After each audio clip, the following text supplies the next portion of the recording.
Hallo und herzlich willkommen auf Epic. Die Medic Assault Pack Serie von Tasmanian Tiger hat Nachwuchs bekommen. Heute für euch der Tasmanian Tiger Medic Assault Pack MK2 Large.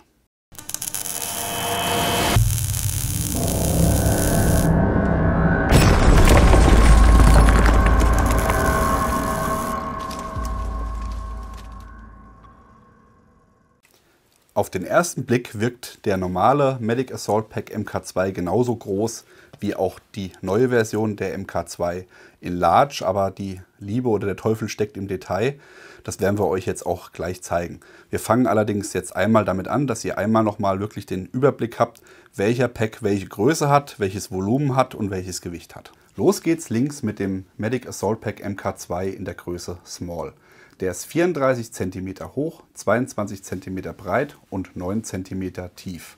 Er hat ein Volumen von 6 Litern und wiegt leer ohne Zubehörtaschen 730 Gramm, mit allem Zubehör inklusive 1,15 Kilogramm. Als nächstes kommt der MK2 in der regulären Größe. Der hat 46 cm in der Höhe, 28 cm in der Breite und 8,5 cm in der Tiefe. Hat ein Volumen von 15 Litern, wiegt leer 960 Gramm, mit allen Zubehörtaschen 1,6 Kilogramm. Der Medic Assault Pack MK2 Large ist 46 cm hoch, 28 cm breit und 10 cm tief. Das Volumen liegt bei 19 Litern, Leergewicht bei 1,05 Kilogramm und mit allen Zubehörtaschen wiegt er 1,65 Kilogramm. Der Medic Assault Pack MK2 Large kommt hier auch schon in einer neuen Farbe. Es gibt ihn auch noch in den klassischen Farben, aber das hier wäre jetzt Steingrau Oliv. Das ist 500D Cordura IRR Infrarot reflektionsarm. Die Fastex-Verschlüsse sind von Wojin. Bei den Reißverschlüssen verwendet Tasmanian Tiger YKK. Schaut man sich die Front der beiden Rucksäcke an, sieht man, dass da kein großer Unterschied stattgefunden hat. Der einzige Unterschied ist, dass hier der Klettbereich unten und oben jeweils über die ganze Länge jetzt vorhanden sind. Vorher war das wirklich nur hier auf die Schere begrenzt und hier oben, hier im unteren Bereich auf die Mitte. Ansonsten, da ihr auch dieselbe Ausgangsgröße habt in der Höhe und in der Breite, habt ihr auch dieselbe Menge an Lasercut-Slots vorne für die zusätzlichen Molletaschen oder auch hier um Tourniquets anzubringen, die oben liegende Scherentasche und der leicht versetzte Reißverschluss für das Frontfach. Die Scherentasche ist identisch, man hat hier Platz für eine normale Schere, allerdings wurde der Klett auch hier wieder bis zum Ende des Packs gezogen, während hier der Klettbereich für Patches nur im Bereich der eigentlichen Schere ist. Um den Rucksack gut greifen zu können, habt ihr hier natürlich an der Oberseite ein Carry-Handle. Das ist Gurtband, was nochmal mit zusätzlichem Material ummantelt ist, damit es eine bessere Griffigkeit erreicht, ist bei beiden Rucksäcken gleich geblieben. Auch wenn der neue Pack hier auf dieser Seite, der Medic Assault Pack MK2 Large, gepackt ist und der alte MK2 nicht, sieht man hier deutlich den Unterschied in der Tiefe, während wir hier 8,5 cm haben und hier 10. Das sieht man hier auch ganz gut an den Lasercut-Molle-Schlitzen, die in der neuen Version in 2 Reihen vorhanden sind und in der alten Version nur in einer. Am Boden hat sich auch was getan bei der neuen Version im Vergleich zur alten. Der alte hatte unten überhaupt nichts, um zusätzliche nochmal Ausrüstung unterbringen zu können. Der neue hat hier einmal dieses Laminat, was nochmal einen zusätzlichen Schutz bietet. Und weiterhin ist das Laminat mit Lasercut-Schlitzen versehen, damit ich hier nochmal Ausrüstung unterbringen kann. Tasmanian Tiger liefert euch dazu nochmal 2 Gurtbänder, um da entsprechend dann Gegenstände in Rollenform wunderbar an dem Rucksack unten anbringen zu können. Die Rückseite ist identisch geblieben. Es handelt sich ja hier um einen Medic Assault Pack, das heißt, es wird auf ein Padding oder ein Polster hinten komplett verzichtet, da der Rucksack in der Regel auf einem Plattenträger getragen wird. Da braucht man das nicht. Die Schultergurte sind anatomisch geformt und haben auf der Rückseite nochmal ein Meshpolster. Man kann, wenn man möchte, die Gurte komplett in den Rucksack hineinpacken. Das ist auch in der alten Version schon möglich gewesen. Sieht man hier auf dieser Seite, da habe ich alle Gurte mal reingepackt. So würde das aussehen. Dann kann man den Rucksack nämlich auch wunderbar im Fahrzeug verstauen und herausziehen, ohne dass sich dabei irgendwo am Fahrzeug was verhakt. Zur Organisation habt ihr bei Tasmanian Tiger immer ein aufgeräumtes Bild. Jedes Gurtband besitzt hier nochmal zusätzlich ein elastisches Band, um da entsprechend überschüssiges Gurtmaterial aufwickeln zu können. Ihr habt horizontal laufende Schlaufen, um hier nochmal Kabel- oder Schlauchführungen zu gewährleisten. Ihr habt einen D-Ring, ihr habt einen Brustgurt, der auch in der Länge verstellbar ist und in der Höhe verstellbar ist. Und zu guter Letzt lassen sich die Schultergurte komplett vom Träger trennen mit einem Fastex-Verschluss, der hier auch nochmal mit elastischem Band umgeben ist, um da entsprechend dann auch nochmal ein bisschen Schutz zu bieten. Einen Beckengurt besitzt der Rucksack natürlich nicht. Dadurch, dass er ja auf dem Plattenträger getragen wird, ist da die Devise, ihn schnell ablegen zu können. Da wäre jeder Beckengurt störend. Das heißt, es gibt hier nur einen Führungsgurt, der an der Hüfte getragen wird.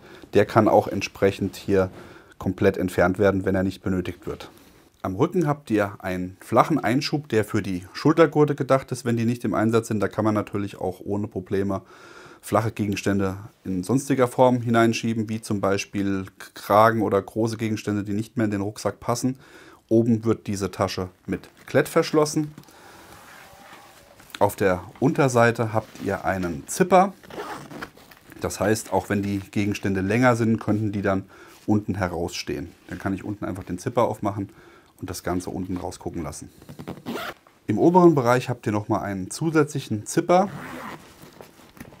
der die zusätzliche Trageschlaufe beherbergt. Denn der Rucksack lässt sich auch nochmal hier mit zwei längeren Haltegriffen quasi irgendwo rausziehen oder hinterher schleppen. Dazu ist dieser Griff hier auf der Rückseite gedacht. Und im vorderen Fach ist auch nochmal der entsprechende Gegenpart. Das heißt, ihr habt hier wirklich wie eine Einkaufstasche zwei Henkel, um da entsprechend beherzt den Rucksack ziehen zu können. Die Fronttasche ist zweigeteilt. Wenn ihr den Zipper öffnet, habt ihr quasi im oberen Bereich hier eine Abteilung und hier einen unteren Bereich, wo auch wieder flache Gegenstände reinpassen. Wenn ihr oben den Bereich öffnet, da ist ein Klett, der das Fach quasi trennt. Wenn ihr das aufmacht, habt ihr dort ein Signalpanel drin. Das kann dann auch ausgerollt werden, mit Klett hier entsprechend wieder genau da an dieser Flappe befestigt werden und dann an der anderen Seite unten entsprechend an den Schultergurten oder wo auch immer ihr noch Platz habt oder es einhaken könnt, könnt ihr hier die Bungees zumachen und mit dem Kordelstopper hier dann zusammenziehen. Der alte Medic Assault Pack in der regulären Größe ist hier schon geöffnet. Hier haben wir den neuen in der Größe Large. Das ist ein Clamshell-Design, das heißt, es öffnet sich U-förmig hier über die ganze Fläche, um wirklich dann auch im Notfall kompletten Zugriff auf den gesamten Inhalt zu haben. So auf den ersten Blick sieht man hier auch schon gleich, dass da gewisse Änderungen stattgefunden haben bzw. nicht stattgefunden haben. Wenn ihr guckt, hier im oberen Bereich habt ihr drei große Klarsichtfächer. Die sind auch hier vorhanden. Das heißt, ihr habt hier einmal diese D-förmige und dann diese rechteckigen großen. Die sind jeweils hier mit einem Streifen Klett versehen. Entsprechend gibt es die mit Weiß, mit Rot und mit Blau. Kann dann auch nochmal mit Edding beschriftet werden, um den Inhalt zu markieren. Sprich zum Beispiel bei Blau kann man für Luft, Airway Geschichten reinpacken. Bei Rot habe ich Blutung und Weiß wäre dann zum Beispiel Sam-Splints oder Rettungsdecken, wie wir es hier schon gepackt haben. Übrigens, der komplette Inhalt, den ihr hier seht, wurde uns von Meyer Medizintechnik zur Verfügung gestellt, wo ihr auch alle medizinische Ausrüstung bekommt. Den Link packe ich euch unten in die Beschreibung rein. Ja, also wie gesagt, die Taschen hier in dem Bereich sind identisch. Das sind auch wirklich genau die gleichen Größen. Auch wenn der Pack hier tiefer ist, der neue, sind die Taschen trotzdem gleich groß. Ihr habt hier, ich hole mal aus dem alten die raus, weil die leer sind. Ihr habt hier dann jeweils nochmal